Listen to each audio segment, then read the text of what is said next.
one expert interview per month. So every month we are going to interview someone else. And I wanted to kick it off with an interview that I have been dying to have just for myself. I wanted to grab this woman and take her out to lunch and learn everything I could about her and her experience, because she did something that I don't know will ever make it to my bucket list. And that is, she went on a silent retreat for 6 whole days. No computer, no reading, no writing, no talking, just existing. And I'm not sure that I could do that for 6 minutes, but she did it for 6 days. So for me, just to hear what she has to offer, what she learned, how we can apply that to our daily lives is something that I am incredibly moved by, which is the reason that I wanted to have this call with all of you today. Now, I will tell you that this call is being recorded.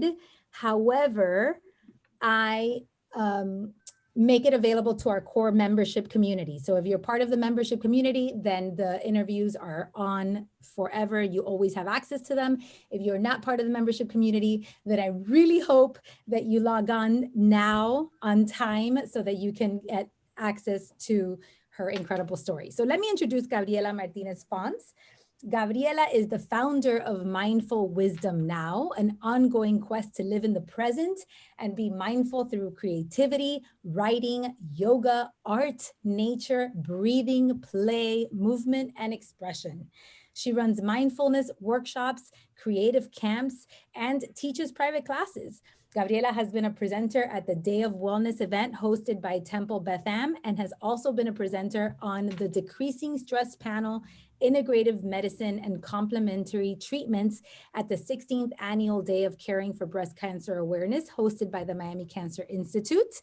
She has been teaching for 20 years, is a mindful life ambassador, and this is super cool. She is certified to teach kids yoga through Karma Kids Yoga. She received her MBSR training course from University of Massachusetts Medical School, Center of Mindfulness and Medicine. She is currently training to receive her mindfulness meditation teacher certification from both the Awareness Training Institute and the Greater Good Science Center at the University of California. Gabriela received her master's in education from Harvard University and has a BA in psychology as well as a BFA from the University of Michigan. She is currently the director of communication and marketing at Alexander Montessori School, and she lives in Miami with her husband and 3 children. Welcome, Gabriela. Thank you. Thank you. You cut out at the end, so I'm not sure if you can hear me. Just take a breath. Yes, yes. Can you hear me fine? We hear you fine. If at any point anyone cannot hear Gabriela for any reason, please feel free to put it on the chat. This is going to be, we want to make this engaging. And if you have a question, you can put it on the chat and we'll communicate back and forth, and I'll be watching. So here we go. So tell me, Gabriela, how are you? I know everybody was like, 6 days? What do you mean 6 days? And it was actually part of the requirement to do my mindfulness teacher training certification. And at first it was, I didn't even think about it. I was like, absolutely, what a great adventure. And I was very, very excited. It was supposed to be at a center, at Spirit Rock Meditation Center in California. So I think that kind of had this elusive quality to it. And then all of a sudden, when it's now, because of the current situation with COVID, now it transferred to an online module.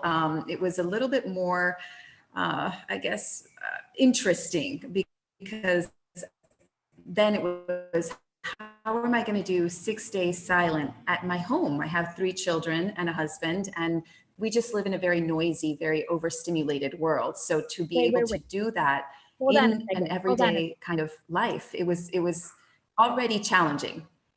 Oh my God. So you instead of it being at a center, you had to get online to do the silent retreats?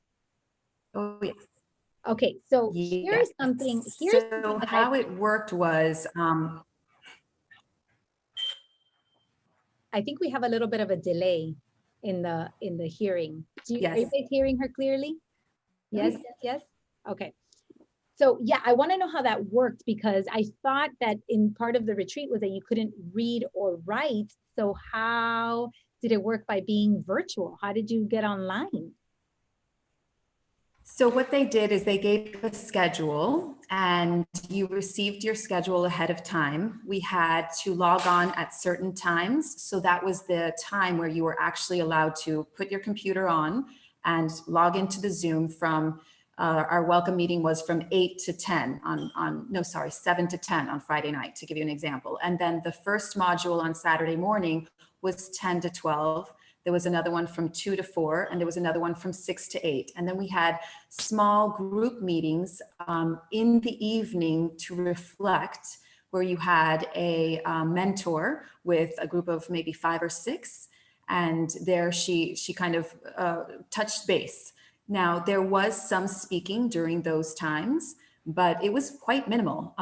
It was up to you. You could take it as seriously as you wanted to. So it was kind of on the honor system. You know, I'm in this Zoom meeting, I have this computer ahead of me. Am I going to, when I log out, check my email? Am I going to, go on the, it really was the honor system. I did not. You have your phone right here. Like nobody took my phone away. I had it very close to me. Am I going to peek at WhatsApp? Am I going to peek at Instagram or something? It was up to you. I really wanted the experience of completely digitally detoxing. So I was honest. I can tell you I did not. Okay, so Yes. my question to you is, how many times a day were you tempted to look at that phone, or to look at the WhatsApp, or to look at the computer and kind of deviate from this detox?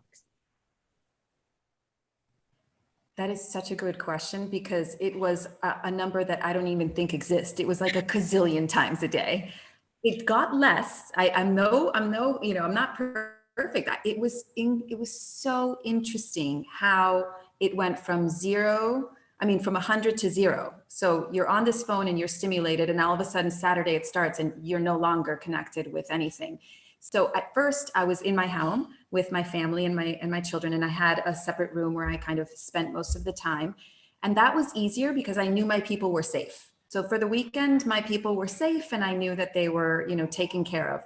Then I actually went to my aunt's house on Monday. She lives in Key Biscayne, and she was so gracious. She opened up her extra bedroom and allowed me to stay from Monday to Thursday. And that was when it was even almost more tempting to be like, I hope someone remembers to pick up my children. I hope someone, I hope that, my husband can manage just the part of the mom and the controlling of the schedule part. It was a lot. So you are tempted, but that's part of the surrender too. And to be honest, when I was home and had my children and my husband kind of within nearing, it was quite challenging to listen to the bickering and not say, hey guys, let's use our kind words, or to offer a suggestion. You had to be the observer. So you were present and witnessing this, life going on without you. And they would look up to you and say, mom, they knew that. So they were very kind and wonderful. But it was an interesting just shift in relationship, being a mom and being present, but not being able to engage and participate. I was the observer, and that in itself was an experience. Yes. So let me ask you, at any point, did you want to give up? I'm going to ask you these two questions, since I know we have a little bit of a delay. Did at any point you want to give up and just quit? If that's the case, how did you push through it? And then my second question along the same lines is, at any point, did it get easier to just be completely silent, or were you counting down the minutes until day 6 to just get on that phone and see how your family was doing and become a mom and go back to regular controlling life again? Did I want to quit? I don't think that quit is the word I would use. Was I tempted to just kind of maybe sort of look or sort of engage? Yes, many times. I think the most interesting part was when I was in my aunt's apartment in Key Biscayne, so removed. So here I am, like with a very silent environment, not the noise of my home. It was almost more difficult for me because then it was truly silent. Then it was, wow, I'm not even observing. Like then it was just me with myself and my thoughts and this time, you know, and this moment. And so that's when you're like, wow, this is gonna, but it got harder before it became easier. So there was, I think if I look back on it, I would say there was three areas of learning: the area of my home and being engaging with them in a non-verbal, non-participatory way. Then there was the shift where I was by myself in this, you know, beautiful Key Biscayne apartment, very, very quiet. So it was the introduction of really me being with my own stillness and silence. And then there was the coming out and retransitioning into this normal life that I had to all of a sudden become a mom again and pick up my kids at school and, you know, make dinner, and the noise that I encountered as I transitioned into my normal life, it was definitely a learning experience. So there was three phases of learning, I think, that I, as I digest, I look back and I can reflect on. So, and that I kind of don't know goes if you to have a my next question, which is, at some point, it became, did it become easier to be silent? And it just, where you just assumed that state of being? Did that become something that you, because you said that it was difficult for you to retransition. So I'm assuming that that means that you adapted to that. You did. And it was definitely a process. They guided you in the modules. So you were supposed to log on 3 times a day, and there was a guided meditation, and there was a teaching component for about 15 to 20 minutes, of which I'm such an eternal student. I wanted to grab my pen and paper and write down everything they said. It was so valuable, but you were not allowed to take notes, which even for me was a challenge because there was so much wonderful information and they just wanted you to take it in. They wanted you to listen. And so if you pay attention, listen and silent are spelled with the same letters. It was just really humbling to really have to listen and sit and just be open and have your heart and your mind take in whatever lesson they were giving to you. We tend to want to grasp on. We tend to, wait, what did she say? I got to write this down. I need to remember this. And so, you know, our mind is kind of eager to hold on to it. And it was a lesson, you know, there's no holding on. This moment is the moment and it will pass. Nothing is permanent.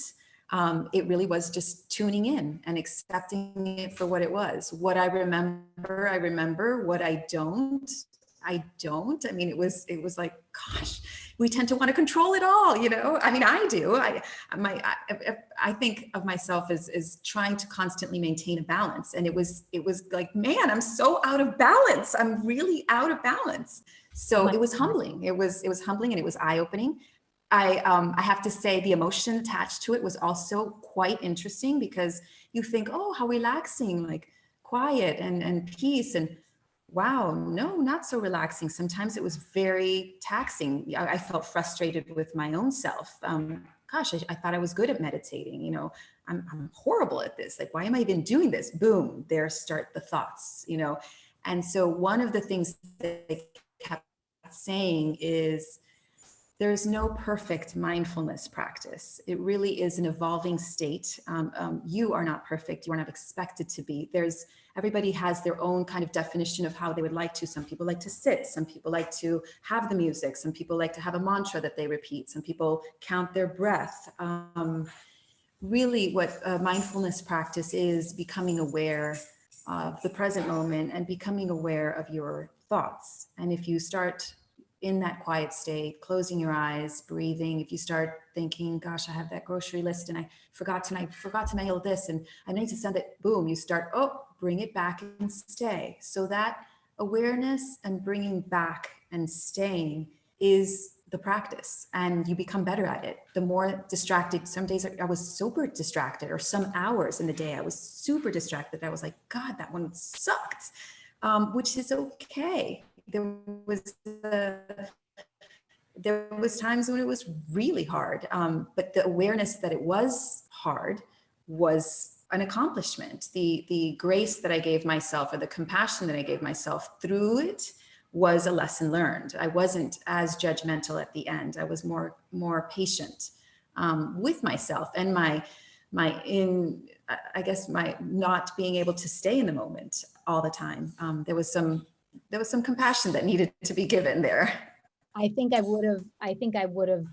could really appreciate what you said about being frustrated, because I can imagine myself just being alone with my thoughts, and you can't distract yourself from yourself. And I feel like we are constantly looking for distractions from ourselves. I mean, I know I'm standing at the UPS line to mail a package. And if I'm standing there for too long, I check my phone to check my text, or check my Instagram, or so I can't imagine how difficult it might have been to do that for so many hours in one day.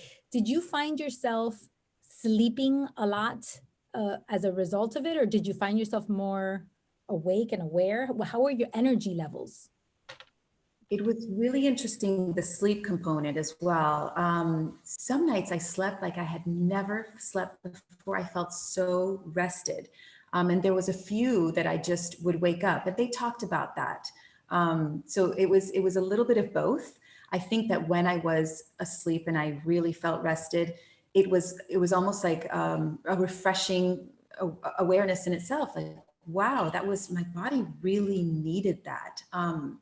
And then when I was restless, they give you tools, when you're awake, notice, okay, I woke up. Now don't say, oh my gosh, I'm supposed to be sleeping because I have to wake up in the morning and I have so much to do. That's that controlling mind again. That's that, that causes that insomnia. Like, oh, why am I awake? Gosh, I really should be sleeping, because then I only get 7 hours, and then I'm going to be tired tomorrow, and then I'm not going to be able to, boom, there it is again. So that mind tends to kind of tornado into this huge storm, what have you. And so it's that awareness of, ooh, I'm starting that tornado. I'm just going to bring it back and notice I am awake. I accept that I am awake. I'm going to do breathing. I'm going to do a body scan. So they gave you different tools to kind of calm yourself and not go into that wandering mind. So I think that applying those, like through those modules, applying those skills really helped. And as I translated into my normal world, those tools I continue to use, and I would love to share, because it's like you said, in that UPS line, that 10 minutes can be eternal. And all of a sudden you're checking your phone, you're annoyed, the time just seems to be, that frustration builds up, that just unsettling feeling gets brought up, right? And so why? Like, so what do I do? Okay, let's go to our breath. Let's go to our breath as our anchor. We can always access our breath. And that's a wonderful thing. Even just taking one deep breath, not having a breathing practice, but one deep breath, what it can do to our parasympathetic nervous system is a very calming effect. It can lower our heart rate, it can lower our blood pressure. So just even take a deep breath. That's how, I mean, it's hard now with a mask and everything, but give yourself that breath, that pause. And all of a sudden you can find yourself less agitated. I mean, traffic, right? We grip the wheel, gosh, the traffic, wait, hold on a minute. I am in traffic. There's nothing I can do about it. I am late. I am in a traffic jam. Let's take a deep breath. So it's kind of surrendering to what is, shifts your mindset, that controlling mind of what should be, and can change your mood and can change your kind of state of peace. So would you say, I want to know every single thing you learned. I want to know everything. I want to share with. I don't want to miss one tool. So take us. And by the way, the creator in me, when you said, I wanted to write it down, I didn't want to forget the thought. And I know we have other creators on this call. I can totally appreciate it. It hurts me to I mean, I don't go that you might have forgotten something. I'm like, I would have wanted to write down everything. I think that might have been, for me, one of the hardest parts of it. It's not being able to capture that moment. Oh my God. So from what you remember, from what you took in, what can you share with us? What are the biggest learning lessons that you got from here? Okay, definitely your breath. I mean, we have that, and we don't access it on a daily basis, and we should, not even daily, I mean hourly basis, our breath. And it's so interesting, like we're in this pandemic where it is, this whole breathing, it goes through breathing. So now I think there's even more of a, we have to have our mask on, and what you're breathing can cause you, I mean, there's just, that's a very interesting thing. But our breath, I think, is our anchor to the present moment. And when we can take that deep breath, take that moment to pause, it can make or break, any situation, especially in a heated situation, in a frustrating situation. I mean, as parents, as a mom, at the end of the day, my patient isn't as wonderful as it is at the beginning of the day. And we all are human, and we have, emotions, and we make mistakes, and our frustrations come out sometimes not in a very maybe proud way. So I think that even as a mom, and as in my own job, in everything in life, how we speak to people, if you take that breath before you say something, it really is worthwhile. That is one thing. I think another lesson learned is that mindfulness can be experienced in everyday actions. So when I wake up in the morning, the first thing that I do is I just say thank you. I say thank you, thank you, thank you, and I wake up in a state of gratitude. So that is something that I think can be just practiced on a daily basis.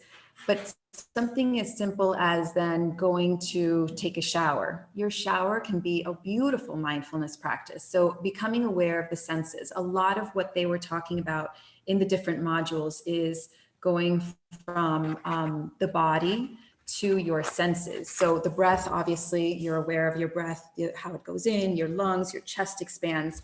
Your body, though, is an amazing just miracle. So tuning into our body and our body sensations is something that we can access also. But how often are we just going through the day and you don't even realize like what your hands feel like? You don't realize that you have socks on your feet, in your shoes. Like all of a sudden now, everybody wiggle your toes. Your toes exist. You weren't aware of them 5 seconds ago, but all of a sudden, like toes, wiggling toes, feeling the ground, feeling my feet on the ground. We don't feel our feet on the ground. So that bringing back the embodiment, bringing back to your body sensations is a beautiful thing. So you can do that in the shower. That's a wonderful way because you're actually cleaning the different parts of your body.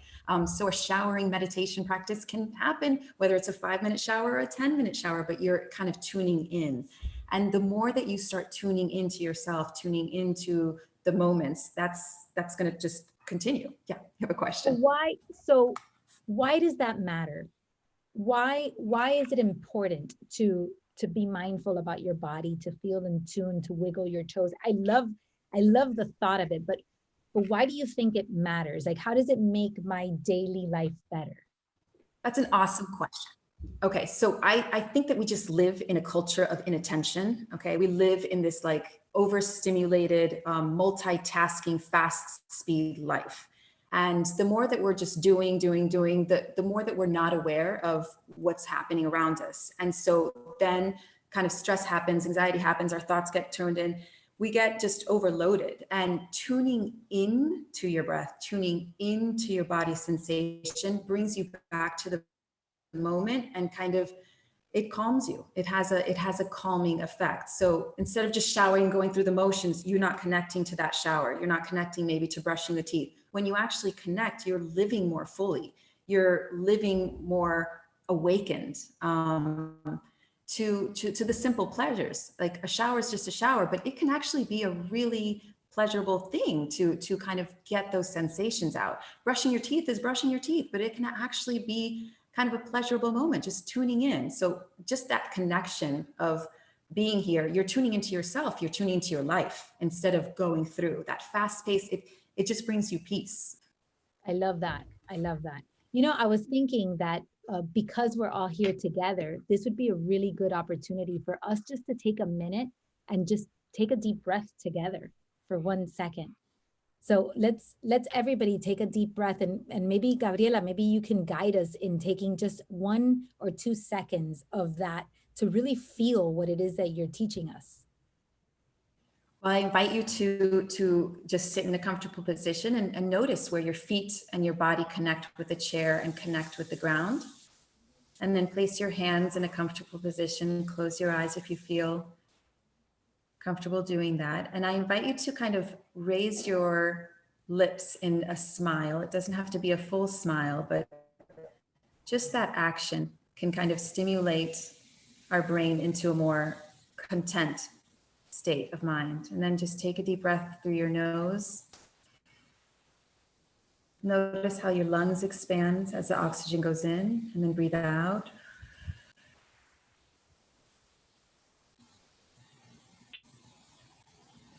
So just that breath, that invitation to be still, it just was a pause. And when we pause, we can become more present. And then when we become more present, we can become more aware. And when we become more aware, it's just you're awakening to your life, and to really the beauty that is around it. So I think that, yes, your breath, your body sensations, inviting a smile, just smile, a half smile can be an invitation to be more content. I think that another takeaway was your choice. You always have a choice. We seem to have an annex that's like you're holding your phone, so you're tempted and you're looking, and so this has become another body part, and you have a choice to set it down intentionally. And so when you want to look at it, when you have to because of work, but when you want to, as far as checking your text and your social media, that's a choice.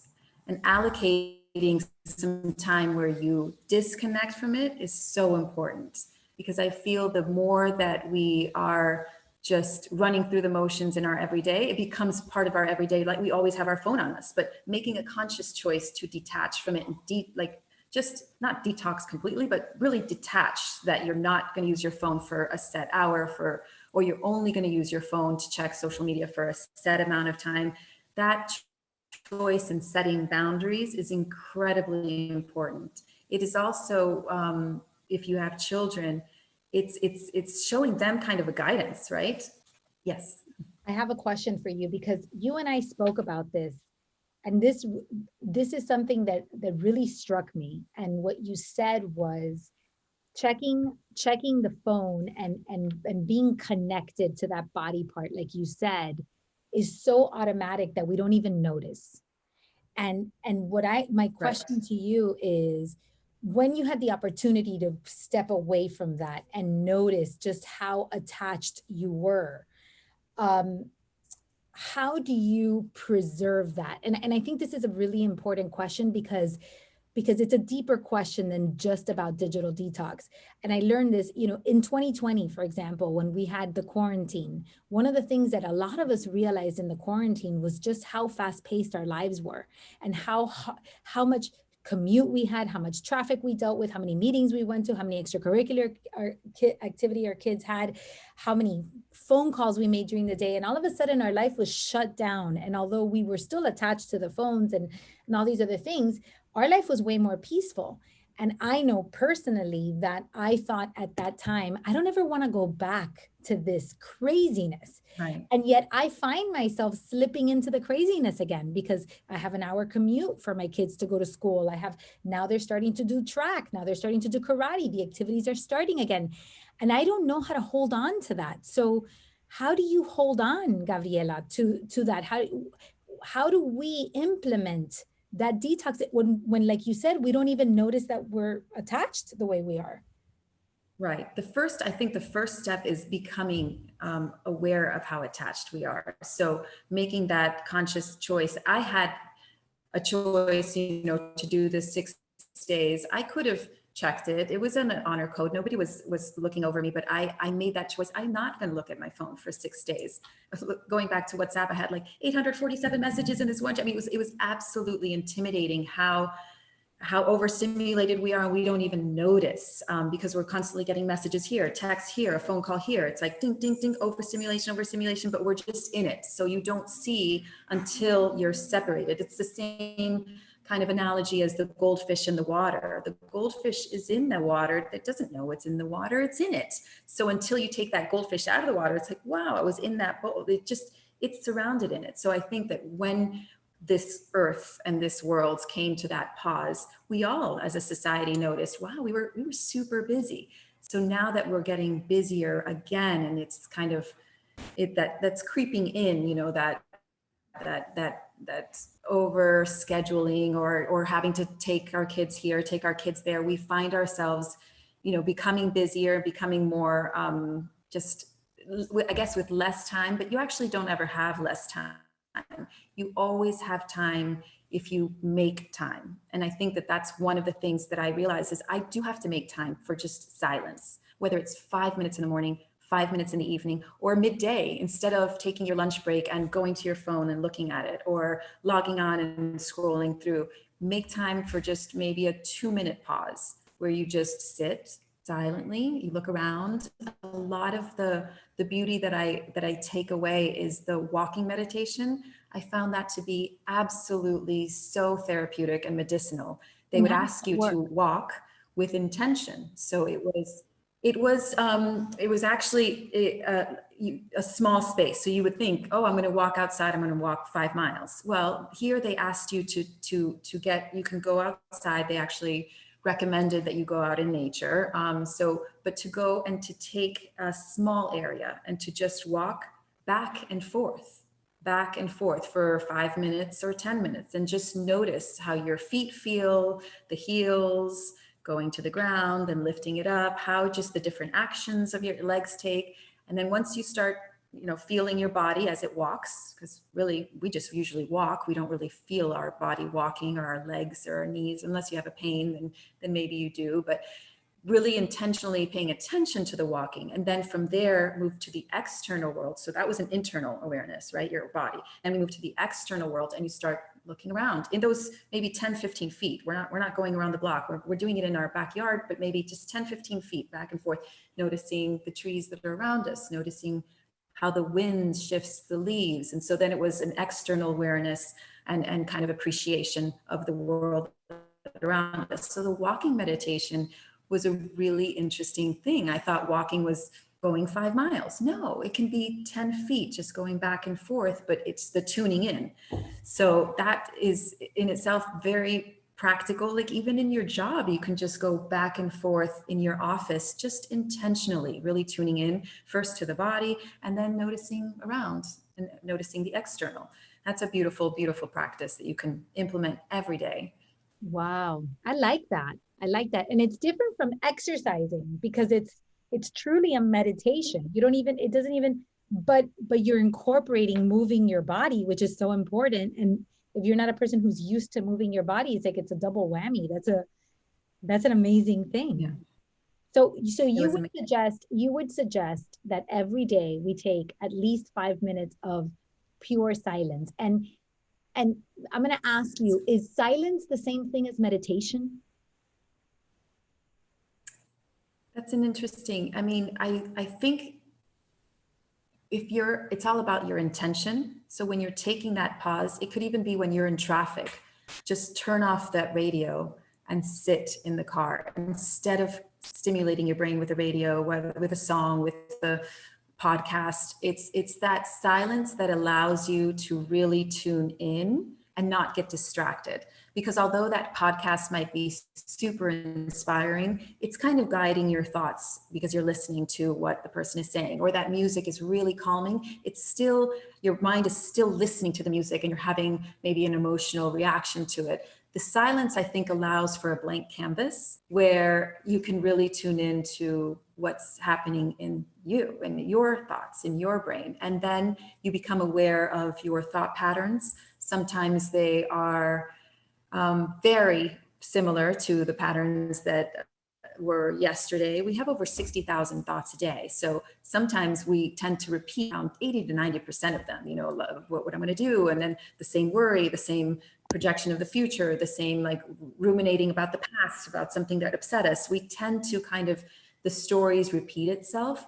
So becoming aware of those stories, becoming aware of those patterns. Oh, that's a ruminating worry. That's a ruminating fear. Becoming aware. Oh, there I am. I'm going into fear mode. Or, oh, there I am worrying again. That awareness, you connect and you say, okay, I'm going to take a deep breath. And you can kind of stop it before it spirals, or just even becoming aware of it. And it allows you to say, oh, there I am worrying again, and give yourself compassion. But it's that awareness, that connection that you achieve in silence. If not, you're just constantly being bombarded with information and stimulation. Okay, so far the tips that we have for everyone is number one, accessing your breath. Number two, expressing mindfulness on a daily basis through things like a shower, walking meditation, wiggling your toes, feeling your body, becoming in tune with what you're doing, and also practicing silence at least for 5 minutes every day.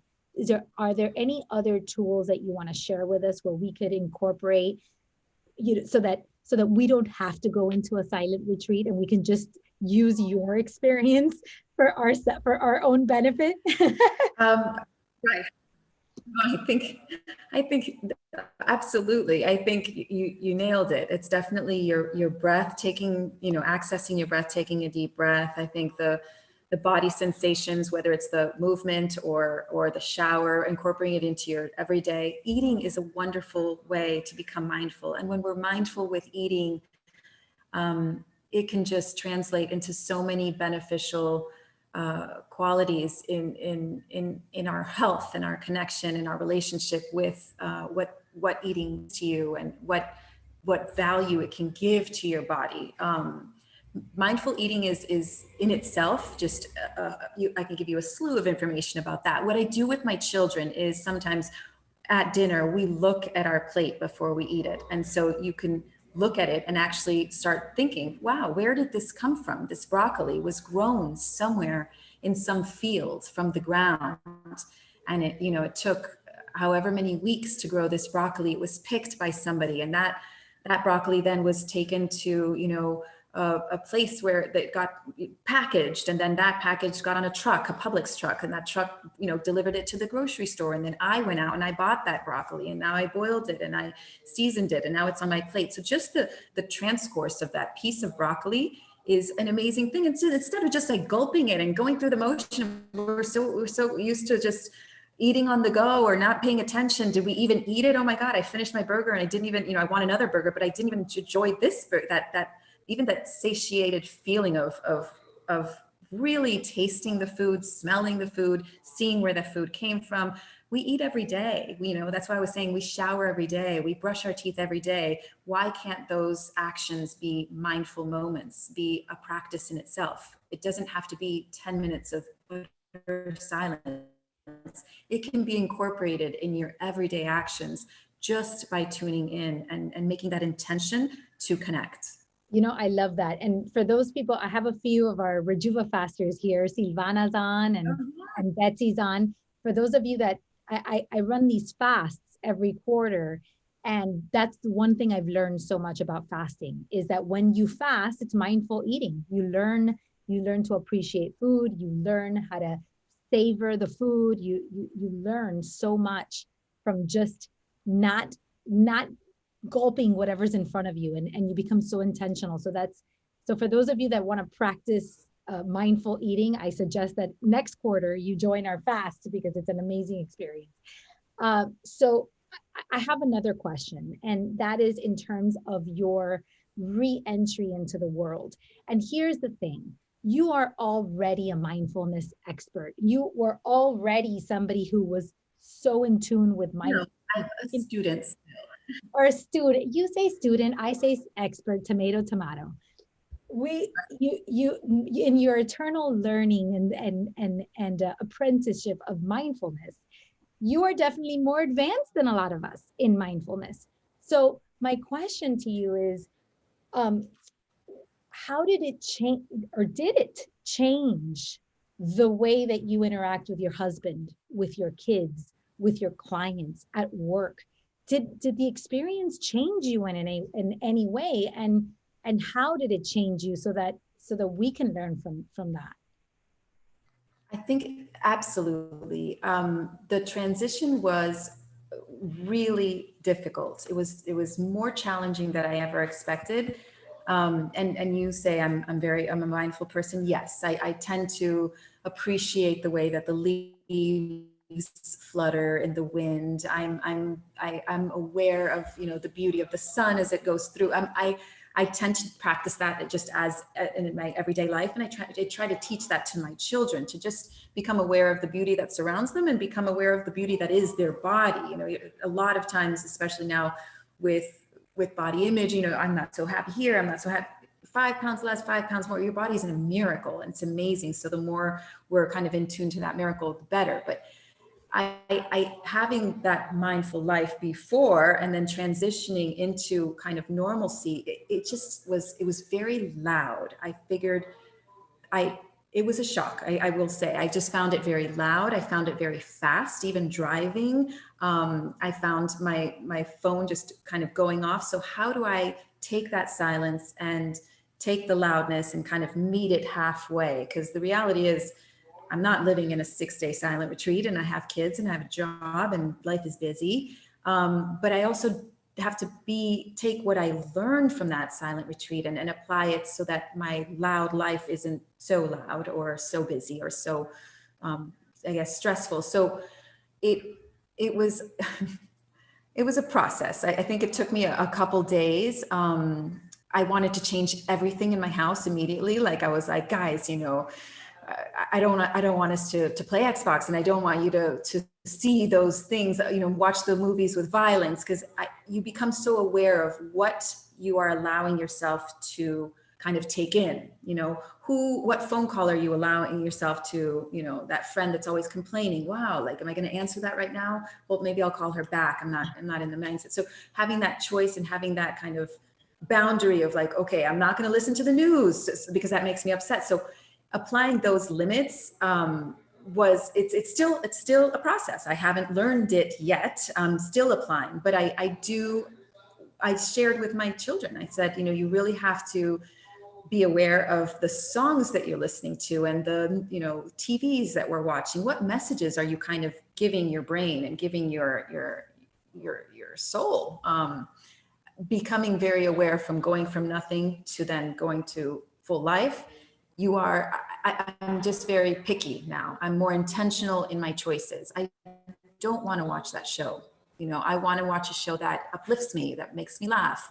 It's not to say that I'm going to retreat into some, utopian reality that doesn't exist. I want to be part of reality, but I want to be more intentional in how I become part of that reality. It's not that I'm going to avoid the news, but I'm going to be intentional when I hear the news and how much and what news I listen to.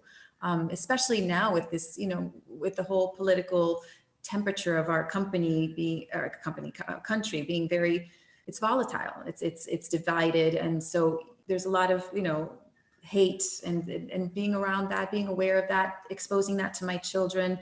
I'm just a lot more careful, I would say. Careful. And I think you have a choice, I can imagine, Gabriela, and this is my assumption, and I've never been through it, but I wonder, to a certain extent, did going through such a mindfulness experience and then being reintroduced to all this noise and all that goes on, did it make you almost a little less tolerant of all the negativity and all that stuff? And if it did make you less tolerant, does it create a divide because your family hasn't gone through that experience? They haven't gone through that enlightenment. So how do you handle that intolerance if you have it, or how do you meet them where they're at? I'd love to know, how does that work? Oh, I mean, they actually at one point said, can you stop going to these workshops and reading these articles? Like, because every time I'm coming back with like, guys, really, you shouldn't be playing that video game. It's so violent. And, when violence, they're just like, Mom, like, it would just be normal. But I asked them, I mean, applying what I learned, if it's something that is valuable and that is applicable, I feel like we have to have it in some sort of balance. It's the same thing with everything, with media, with food, with smoking and drinking. And when you know something about a subject and it is either beneficial or detrimental, you're going to take that knowledge and try to apply it, especially to your children and to your home. So it's a balancing act, Caro. I mean, I don't go extreme, but I am more, strict with them. I even with my own social media, I don't do it all that often. I need to be better or whatever, be better, constantly improving. But as far as what I post and what I am allowing myself to see, so it's all a matrix. And I don't know if you've seen the Social Dilemma, but all of those social apps and social media, it's a matrix and it's catering. Oh, she likes this. Oh, she spent 5 seconds on this post. Oh, she spent 15 seconds on this post. So let's feed her the next thing and the next thing. So they're catering to your kind of likes, or maybe not. But if you didn't like a post and you were there for 10 seconds, they're feeding you more of that. It's completely catered to kind of getting you to stay on longer, getting you to scroll more, getting you to that 5 more minutes on Facebook, on Instagram, on Twitter, getting you to stay connected to there. But when you're connected to there, you're disconnected to all that is around you, right? You're disconnected to your child. You're disconnected to making eye contact because your eyes are on this screen. So with that knowledge, I feel like I had to start saying, no, we're going to have boundaries of screen time. I already had them, but I was even a little bit more strict. We're going to have boundaries of what we expose ourselves to and what information we hate. And even with my own Instagram, I was like, you know what? I follow these people, and it's not to say that they're good people or bad people, but sometimes it doesn't make me feel good. The comparing part of me is like, oh, that life looks so good. It doesn't make me feel good. So why am I following this person? What good is that person doing to me? So not that I have to unfollow, but kind of just become aware and sift through and filter through, because really it does have an emotional kind of reaction to it. It does play into your mind, and it's important to maintain that awareness that you have the power over it. Like you have the power to control, you have a choice. You can set boundaries and you can set limits. So yeah, it's, to answer your question, it's a work in progress. I laugh because when I started eating healthy and I started learning about eating healthy and about exercise and, and all the stuff and what's organic. And I started making all these changes in my house. And this is a 10-year process in the making. I didn't start yesterday. I've been doing this for 10 years, but throughout the years, I would come home and I'd be like, okay, that's it. No more water bottles. You can't have water bottles anymore. Or I'd come home and I would say, oh, you can't put plastics in the microwave. That's it. No more plastics in the microwave. And my husband would say to me, inevitably, he'd say, it's going to happen. I know it. One day I'm going to get home, all the electricity is going to be shut off and you're going to be cooking over a fire. And that's it. That's going to be the end for me, right? Because he was convinced I was going to become a complete hippie. That was just, I was just going to be cooking over the fire, like living off the grid. He was like, sure that was going to happen to me. So I think of throwing your own food in the back. Yeah, I think of you and I'm like, my family, if they found out that I was even having this interview, they'd be like, please don't let her go to the silent retreat. That's the last thing we need. We're not going to have electronics. We're not going to have TV. We're not going to listen to music ever.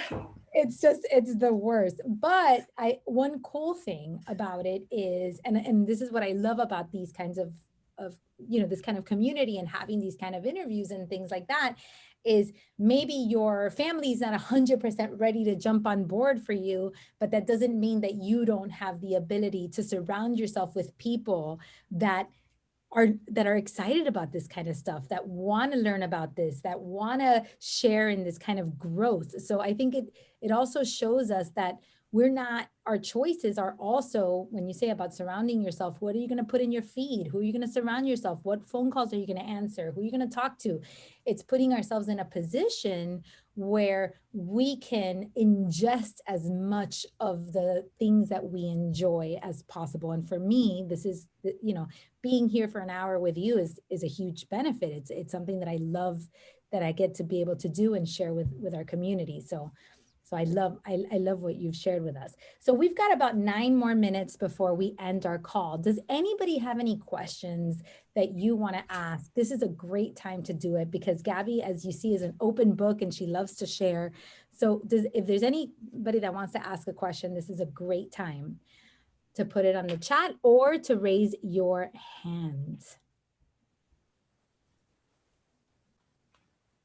I see some smiles. All right. Well, in the meantime, if you guys think of something, oh, we've got one question, which is, how do you limit screen time from a 6-year-old? For your 6-year-old. And it doesn't have to be a 6-year-old, Gabby. I mean, I think we all worry about limiting screen time for our children. I know even for myself, and this is something that is really renting a lot of space in my head, which is prior to March, my kids played no video games whatsoever. I never let them play video games. We didn't have an Xbox. We didn't have anything at the house. Like we were able to shield them from for a long time. But after quarantine and virtual school started, one of the only ways that these children can communicate with each other is through these games. So what I found was that when we allowed our kids to play Roblox, they actually started connecting with their friends in ways that they hadn't connected before. And I find that they're happier because they're making more friendships through Roblox. And it's something that I have a very difficult time with, and I don't want to encourage, but at the same time, I don't want to deprive them of making friends. So now even at school, because there's like a hybrid and some people are on virtual and some people are at school and the school system has changed, the teachers, when kids are on break, allow them to play Roblox because they're on break waiting for the other, either for the in-person people or for the virtual people to finish something. So limiting screen time has become very, very difficult. So I think we all need help with that. Yeah, it's a very difficult topic now more than ever. It has always been. And I think that pre-pandemic, parents had the same question, how much screen time is too much screen time? I'm a big fan of screenagers. Screenagers.com, you go on there and they give you lots of resources. There's great articles. There's a movie Screenagers, the movie just Screenagers. Yeah. So there's a lot of resources there as far as screen time. I think she has a very good, I'll give you some other websites. I don't have them here, but Gato, I'll send them to you if you just want to have them for resources, because I do have a collection of resources of digital parenting. We wanted to have, actually Daisy and I wanted to have a session on digital parenting. It's an ongoing, never-ending, unfolding question for parents have. But I think pandemic has kind of given me a pivot, like you, Gato. I allowed more because it's a way of connect. So I think the question that you need to ask yourself is maybe not like how much screen time should my child have, but what is my child doing during those 2 hours or the 1 hour of screen time? Are they actually connecting and playing with another child and building that friendship, albeit virtually? It's still a friendship. It's still a conversation we're still creating. We're still engaging in a virtual way, but together. So there is that component of socialization. Or are they just tuning out and watching YouTube videos of someone else playing a toy? So my struggle with my girls is they loved to watch this girl unwrap these Shopkins toys. And I was like, that's the silliest thing I've ever seen, to watch someone unwrap, and they were like, but we like to see what she gets next. I'm like, okay, but what do you learn? What's going on there? And so it boggles me what they watch on YouTube. I think you have to be very aware. And YouTube in itself is a black hole, right? So you might be able to the next video might not be appropriate for them. So I think having the appropriate parental guidances of YouTube restrictions, that is essential. So not so much how much screen time, but what are they watching? What are they doing? Who are they with? And what is their interest? I think another shift is they love it. I mean, they're a generation that is what they've grown up with, right? I mean, just as much as you love scrolling through Instagram, and come on, I'm guilty of it. Like, I love it, right? So it is catered for you to love it and for you to want more of it. So you're setting yourself up for failure if you're going to pretend that they're not going to have. I mean, it's part of their life, right? So it's trying to instill a appropriate way that they're watching and an appropriate time, so that they're not completely isolated and only doing that. I think that when they're young, and even when they're 13 and 18, going outside is super important. So kind of maybe inviting them into a fun walk with someone else or a bike ride. Have something inviting that is equally fun, going to get an ice cream. I don't know. Give another activity that is stimulating and fun, instead of like, go read a book, you know. Well, I mean, I have a reader, so that, but what I'm trying to say is, Yeah, I get take it. away their screen and offer them something more fun and yeah, you know, I go love clean that your you said room, that. stop playing the iPad. No, no. I love that you said that, because I think, and I wrote it on the chat for anybody, for everybody to see, what is my child doing during those screen time hours? And I think that's important for us as well. If you're on computer, what are you doing when you're on the screen time? Are you scrolling, or are you bettering yourself? Are you contributing to society? Are you shedding light in the world? Or are you just, you know, giving negative comments to somebody you don't like, right? Like, are we contributing to good?